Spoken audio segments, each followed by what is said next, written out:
What is going on guys, MJ2005 Gundam here, and today I'm going to be taking a quick look at the set specific contents of the high-grade Tekkadan Complete Set, which provides mobile suits for a basic Tekkadan team while providing extra and supplementary weapons for our Iron-Blooded Orphans kits.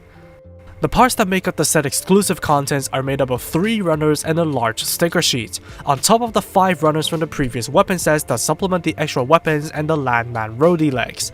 The repeat content is nothing new to touch on if you've built the weapon sets before, since they're either made up of just one entire piece or auxiliary parts that go into halves. However, the new stuff is decently refreshing to build, especially the long-range transport parts for the Gusion Rebake full city.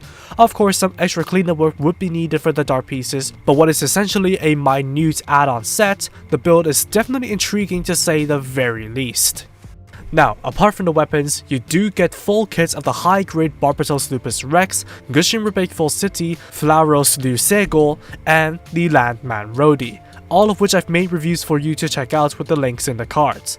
Now let's take a look at the repeat contents first. You get the forearm armor and regular shoulder panel to make the scrapped repaired form of the Gundam Barbatos Lupus Rex, while still needing to provide the gauntlet from the Barbatos first form yourself.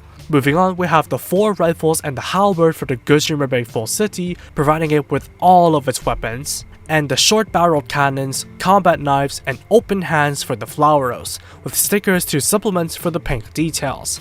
I'm glad they threw all of the weapons in so you don't have to go hunting for the extra sets yourself, especially with it being a premium set with 4 kits inside. Moving on to the set exclusive contents, starting with the red eye sticker for the Gundam Barbatos Lupus Rex. It's not much, but a very welcome addition. It does also get a weapon in the form of the anti-ship lance mace, molded in all grey with a telescopic handle. While it's a fancy weapon the Barbatos can use just fine, it is actually used by the Gundam Bale in the manga against the Chimerous Vidar. Despite that, the manual provides a means of storage on the Barbatos with the use of a custom-made adapter, which is neat. There is also an adapter that connects into the holes on the sides of the lance, allowing for multiple of the same weapon to plug into each other. How likely that is to execute is up to how much money you're able to fork over to Bandai. Moving on to the contents for the Gusion, most notably the long-range flight backpack unit. Equipped by replacing the chest plates before sandwiching the backpack parts on, storing the shield with a new adapter, deploying the side-mounted handles and folding up the white flaps of the railgun, before combining it with the canopy, and finally sandwiching everything together with the 2 fuel tanks that connect into the canopy and railgun, and included braces that wrap around the back. Once the long-range form is assembled, it looks pretty forced. However, since it was put together in a rush, I can't exactly fault the design for that. The white stickers used on the black pieces also look serviceable, but paint is definitely recommended over them. You'll unfortunately need to get the Kutan Type 3 for the fuel tanks, but it is an omission I can live with, mainly because I will be detaching the tanks, flipping the canopy down, and collapsing the open flaps and side-mounted handles of the railgun to display it in the mobile suit form.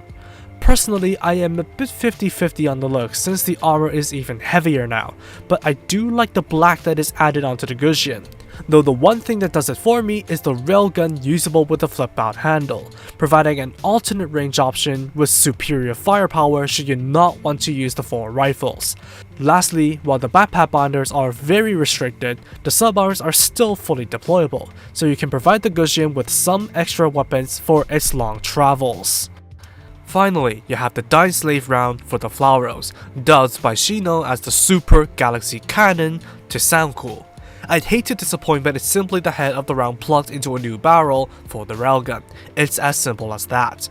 You'll need to paint the round itself gold, but I highly advise you to fill in the hollow spaces underneath as well, as that just looks revolting.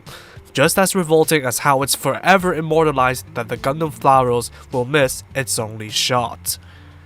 For leftovers, you get an extra set of armor pieces for the Barbatos Lupus Rex repair form, the original storage piece for the Gusion Rebake's halberd, as well as a full mobile worker.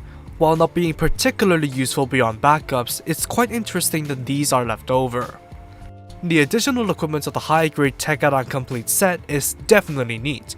On top of putting all the kits for a decent Tekkadan lineup in one place, they tossed in sufficient weapon set contents as well as some additional equipment like the red eyes for the Barbatos and the long range flight backpack for the Gusion, to name a few, to provide more than enough options for how you would like to equip the 4 kits. And I must say, this is a set that I enjoyed enough to recommend to you guys instead of going for the model kit equivalent of a la carte, especially if you're putting the time to touch up the contents. However, you'd better be willing to put up with the flaws of each individual kit as well as those from the new parts, since a lot of the content isn't going to look satisfactory to casual builders. But for what it's worth, at least it does deliver on being a very good all-in-one box set for your Tekkadan needs. The only other drawback is that the additional equipment are exclusive to the set. And that's all for me. Thank you for watching, drop a like and comment if you did enjoy the video, subscribe for more content like this, and feel free to follow me on social media with the links down below. That said, take it easy, stay safe, and I'll see you all in the next video. Peace out guys, bye bye.